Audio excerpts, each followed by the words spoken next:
పొడుగు సెట్ల కొమ్మలా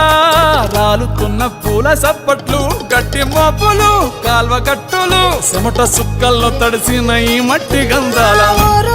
పల్లెటూరు దీని తీరే అమ్మ తీరు